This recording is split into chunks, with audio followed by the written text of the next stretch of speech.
Juízes, capítulo 1. Depois da morte de Josué, o povo de Israel perguntou ao Eterno: quem vai tomar a iniciativa de atacar os cananeus? E o Eterno respondeu: Judá irá. Eu entreguei a terra nas mãos deles.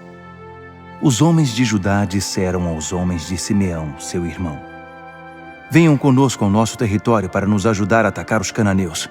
Depois, iremos para o território de vocês. Então Simeão foi com eles. Judá atacou. O Eterno entregou os cananeus e os ferezeus nas mãos deles. Judá os derrotou em Bezeque, 10 unidades militares. Depois, alcançaram Adoni-Bezeque e lutaram contra ele. Massacraram os cananeus e os ferezeus. Adoni-Bezeque fugiu, mas eles o perseguiram e o capturaram. Eles cortaram os polegares das mãos e dos pés dele. Adoni-Bezeque disse: 70 reis sem os polegares das mãos e dos pés rastejavam comendo migalhas debaixo da minha mesa. Agora Deus fez comigo o que eu fiz com eles. Eles o levaram para Jerusalém e ele morreu ali. O povo de Israel atacou e capturou Jerusalém. Subjugaram a cidade pela espada e a incendiaram. Depois disso foram atacar os cananeus que viviam nas montanhas, no Neguebe e nas planícies.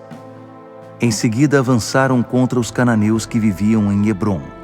Hebrom era chamada Kiriat Arba, e derrotaram Sesai, Aimã e Talmai. Dali foram atacar a população de Debir. Debir era chamada Kiriat Sefer.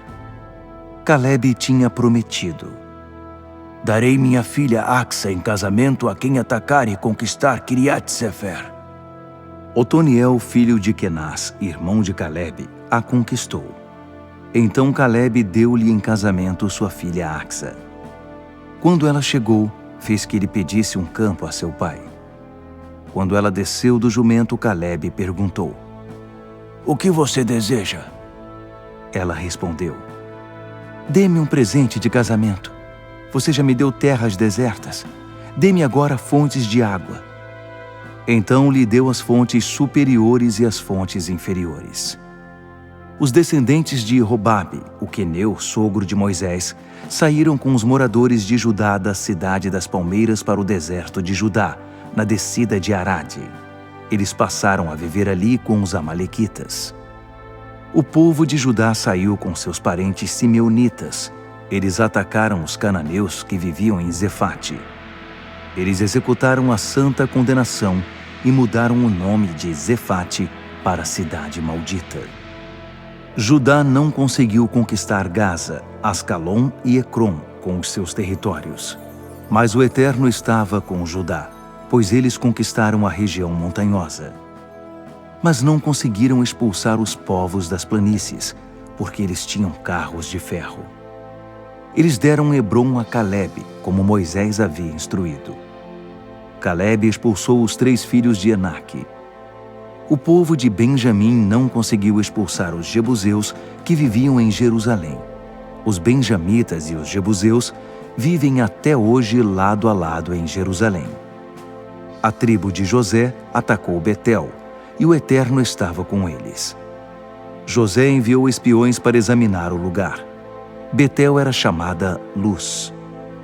Os espiões viram um homem saindo da cidade e disseram: mostre-nos como entrar na cidade e cuidaremos bem de você. O homem mostrou como entrar. Eles mataram todos os moradores da cidade, exceto o homem e sua família. Ele se mudou para o território dos hititas, construiu uma cidade e deu a ela o nome de Luz. Esse é seu nome até hoje. Manassés não conseguiu expulsar o povo de Bet-Seã, Taanaque, Dor, Ibleã e Megido, e do território ao redor. Os cananeus fincaram o pé e não cederam. Quando Israel se fortaleceu, eles submeteram os cananeus a trabalhos forçados, mas nunca se livraram deles. Efraim não conseguiu expulsar os cananeus que viviam em Gézer. Os cananeus resistiram e permaneceram na terra com eles. Nem Zebulon conseguiu expulsar os cananeus de Quitrom e Naalol. Eles continuaram vivendo ali, mas foram submetidos a trabalhos forçados. Azer não conseguiu expulsar o povo de Aco, Sidom, Alabe, Aquzibe, Helba, Afeque e Reobe. Já que não conseguiu expulsar os cananeus, Azer teve de conviver com eles. Naftali também não conseguiu expulsar o povo de Bet-Semes e Bet-Anate. Por isso a tribo de Naftali ocupou a terra, mas teve de conviver com os antigos moradores, embora os tenha submetido a trabalhos forçados. Os amorreus forçaram o povo de Dan a ocupar as montanhas e não deixaram que eles descessem para as planícies. Os amorreus resistiram e ficaram no monte Heres, em Aijalon e em Saalbim. Mas quando os descendentes de José ocuparam as regiões superiores, eles também foram submetidos a trabalhos forçados. A fronteira dos amorreus se estendia desde a subida de Acrabim até Selá, mais adiante. Juízes, capítulo 2. O anjo do Eterno subiu de Gilgal para Boquim e disse: Eu tirei vocês do Egito. Eu conduzi vocês para a terra que prometi aos seus antepassados. Eu prometi que nunca quebraria minha aliança com vocês. Nunca. Alertei que jamais fizessem aliança com o povo que vive nesta terra, que destruíssem seus altares. Mas vocês não me obedeceram. O que é que vocês estão fazendo? Então agora aviso que não vou mais expulsar essa gente da presença de vocês.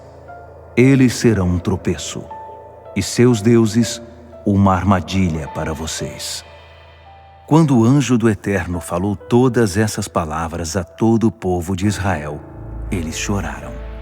E como choraram! Tanto que deram ao lugar o nome de Boquim, chorões. Então ofereceram sacrifícios ao Eterno ali. Depois de Josué despedir o povo de Israel, cada um foi para o território de sua herança e tomou posse da terra. O povo serviu ao Eterno durante toda a vida de Josué e dos líderes que o sucederam, mas que também tinham presenciado todas as grandes coisas que o Eterno fez por Israel. Josué, filho de Num, servo do Eterno, morreu. Ele tinha 110 anos de idade.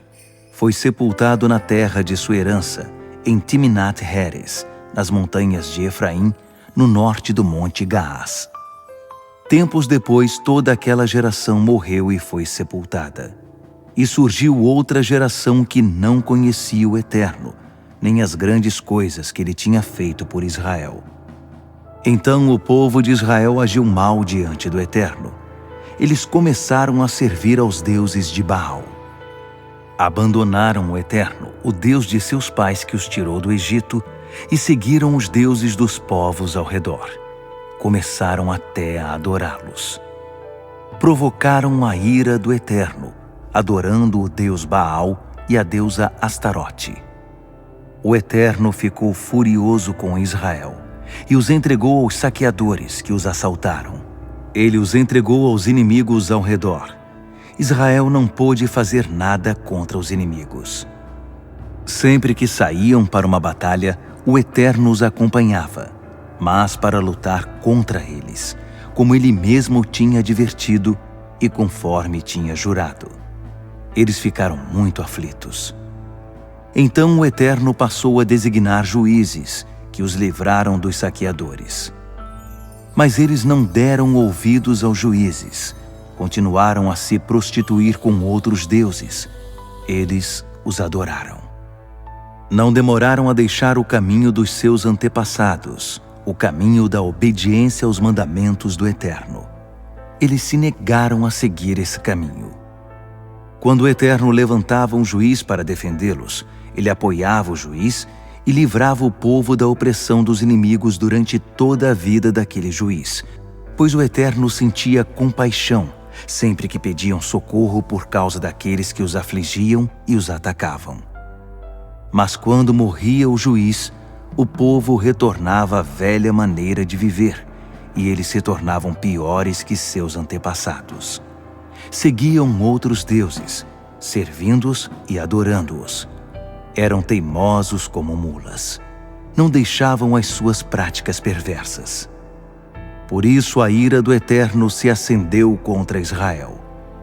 Ele disse: já que este povo desprezou a aliança que fiz com seus antepassados, não dando ouvidos a mim, não expulsarei mais nenhum cidadão das nações que Josué deixou quando morreu. Elas servirão de teste para ver se o povo de Israel permanece nos caminhos do Eterno, como seus antepassados fizeram. Foi por isso que o Eterno deixou aquelas nações ali. Ele não as expulsou, nem permitiu que Josué as eliminasse. Juízes, capítulo 3. Estas são as nações que o Eterno deixou para testar os israelitas que não tinham experiência nas guerras de Canaã.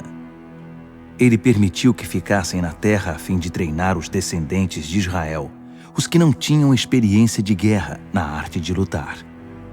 Ele deixou os 5 opressores filisteus, todos os cananeus, os sidônios e os heveus que viviam no monte Líbano, desde o monte Baal-Hermon até Lebo-Hamate. Eles foram deixados para testar a obediência de Israel aos mandamentos que o Eterno transmitiu aos seus antepassados por meio de Moisés. Mas o povo de Israel se sentiu à vontade com os cananeus, os hititas, os amorreus, os ferezeus, os heveus e os jebuseus. Eles tomaram as filhas deles em casamento e deram suas filhas aos filhos desses povos. Também adoraram os seus deuses. O povo de Israel agiu mal perante o Eterno. Esqueceram-se do seu Deus e adoraram os deuses de Baal e as deusas de Astarote. A ira do Eterno se acendeu contra Israel. Ele os entregou a Cuxã-Risataim, rei de Aram-Naaraim. O povo de Israel serviu Cuxã-Risataim por 8 anos. Mas Israel clamou ao Eterno, e o Eterno designou um libertador para salvá-los. Otoniel, sobrinho de Calebe, filho de Quenaz, irmão mais novo de Calebe. O Espírito do Eterno veio sobre ele. Israel se reuniu sob sua liderança. Otoniel foi à guerra, e o Eterno entregou Cuxã-Risataim, rei de Aram-Naaraim. Ele derrotou esse rei. A terra teve paz por 40 anos. Então morreu Otoniel, filho de Quenaz. Logo depois, o povo de Israel voltou a agir mal diante do Eterno. O Eterno instigou Eglon, rei de Moabe, a dominar os israelitas, porque agiram mal diante do Eterno. Eglon convocou os amonitas e os amalequitas, e eles atacaram Israel, conquistando a cidade das palmeiras. O povo de Israel ficou 14 anos sob o domínio de Eglon. O povo de Israel clamou ao Eterno, e ele designou um libertador para eles. Eude, filho de Gera, benjamita. Ele era canhoto. O povo de Israel enviou tributo por meio dele ao rei Eglon de Moabe. Eude fez para si uma espada curta de 2 gumes e a prendeu à coxa direita por baixo da roupa. Ele entregou o tributo a Eglon, rei de Moabe. Eglon era muito gordo. Depois de entregar o tributo, ele saiu com os carregadores do tributo. Mas quando chegou até as imagens de pedra perto de Gilgal, ele deu meia volta, retornou e disse: "Tenho um assunto particular com você, ó rei." O rei ordenou aos que estavam na sala: "Retirem-se." E todos saíram. Eude aproximou-se dele. O rei estava sozinho em sua sala de verão no pavimento superior e disse: "Tenho uma mensagem da parte de Deus para você." Eglon levantou-se do trono. Com a mão esquerda, Eude pegou a espada presa à coxa direita e esfaqueou o rei na barriga. A lâmina penetrou nele e também o cabo. A gordura se fechou sobre a arma, por isso não foi possível retirá-la. Eude escapou pelo terraço e, depois de trancar a porta da sala, desapareceu. Quando os servos do rei chegaram, ficaram surpresos ao ver a porta da sala trancada. Disseram: "Provavelmente ele está no banheiro fazendo suas necessidades." Eles aguardaram, mas depois de um tempo ficaram preocupados, porque ele não abria a porta. Finalmente encontraram uma chave e entraram na sala. Encontraram seu senhor deitado no chão, morto. Enquanto confabulavam ao redor do morto, tentando decidir o que fazer, Eude já estava longe. Já tinha passado pelas imagens de pedra e fugido para Seirá. Quando chegou ali, tocou a trombeta nas montanhas de Efraim. O povo de Israel desceu dos montes e se uniu ao novo líder. Ele disse: "Sigam-me, pois o Eterno entregou o inimigo, Moabe, a vocês." Eles desceram com ele e ocuparam a travessia do Jordão que ficava perto de Moabe. Assim ninguém podia atravessar o rio. Na ocasião, eles mataram cerca de 10.000 moabitas, todos bem alimentados e fortes. Ninguém escapou. Naquele dia, Moabe foi subjugado por Israel. A terra teve paz por 80 anos. Sangar, filho de Anate, sucedeu Eude como juiz. Com uma aguilhada de bois, ele matou sozinho 600 filisteus. Ele também libertou Israel. Juízes, capítulo 4. O povo de Israel voltou a agir mal diante do Eterno. Depois da morte de Eude, o Eterno os entregou a Jabim, rei de Canaã, que reinava em Hazor. Sísera, que vivia em Harosete-Ragoim, era comandante do exército. O povo de Israel clamou ao Eterno, pois durante 20 anos Jabim oprimiu cruelmente os israelitas. Ele possuía 900 carros de ferro. Débora, esposa de Lapidote, era profetisa. Na época ela governava Israel e dava expediente debaixo da palmeira de Débora, que ficava entre Ramá e Betel, nas montanhas de Efraim. O povo de Israel a procurava para resolver suas disputas. Débora mandou dizer a Baraque, filho de Abinoão, de Quedes, em Naphtali: "Está claro para mim que o Eterno, Deus de Israel, ordena isto a você. Suba ao monte Tabor e prepare-se para a guerra. Leve 10.000 soldados de Naphtali e Zebulon. Eu me encarregarei de mandar Sísera, o comandante do exército de Jabim, ao rio Quizon com seus carros e tropas. Garanto que você vencerá a batalha." Baraque respondeu: "Se você me acompanhar, eu vou. Mas se não me acompanhar, não vou."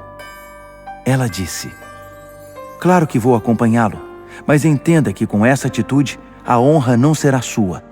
O Eterno usará uma mulher para liquidar Sísera." Débora se preparou e partiu com Baraque para Quedes. Baraque convocou Zebulon e Naphtali para irem a Quedes. 10.000 homens os acompanharam. Débora já estava com ele. Nessa época, Éber, o queneu, havia se separado dos outros queneus, descendentes de Robabe, sogro de Moisés. Ele vivia perto do carvalho de Zaanim, nas proximidades de Quedes. Foi quando informaram a Sísera que Baraque, filho de Abinoão, tinha subido ao monte Tabor. Sísera imediatamente levou todos os seus carros para o rio Quizon, 900 carros de ferro, e todos os soldados que estavam com ele em Harosete-Ragoim. Débora disse a Baraque: "Ataque! Hoje o Eterno deu a você a vitória sobre Sísera. O Eterno irá à sua frente." Baraque desceu do monte, seguido por seus 10.000 soldados. O Eterno derrotou Sísera, todos aqueles carros, todas aquelas tropas, diante de Baraque. Sísera pulou do seu carro e correu. Baraque perseguiu os carros e as tropas até Harosete-Ragoim. O exército de Sísera foi massacrado. Não sobrou um soldado sequer. Enquanto isso, Sísera, em sua fuga, chegou à porta da tenda de Jael, esposa de Éber, o queneu. Jabim, rei de Hazor, e Éber, o queneu, eram amigos. Jael saiu para encontrar-se com Sísera e disse: "Entre, senhor, fique comigo, não tenha medo." Então ele entrou na tenda e ela o cobriu com uma coberta. Ele disse: Por favor, dê-me um pouco de água. Estou com sede. Ela abriu uma vasilha de leite, deu de beber a ele e depois o cobriu outra vez. Sísera disse à mulher: Fique na entrada da tenda. Se alguém passar por aqui e perguntar se há alguém aqui dentro, responda: Não, ninguém. Ele caiu num sono pesado por causa da exaustão. Então Jael pegou uma estaca da tenda e um martelo, aproximou-se de mansinho e cravou a estaca na têmpora dele, atravessando-a até fincar a estaca no chão. Ele se contorceu e morreu. Baraque, que perseguia Sísera, chegou logo depois. Jael foi a seu encontro e disse: Venha, vou mostrar onde está aquele que você procura. Ele a acompanhou e encontrou Sísera deitado, morto, com uma estaca fincada na têmpora. Naquele dia, Deus tirou o poder de Jabim, rei de Canaã, sobre o povo de Israel, que continuou a apertar o cerco em torno de Jabim, até que não sobrou nada dele.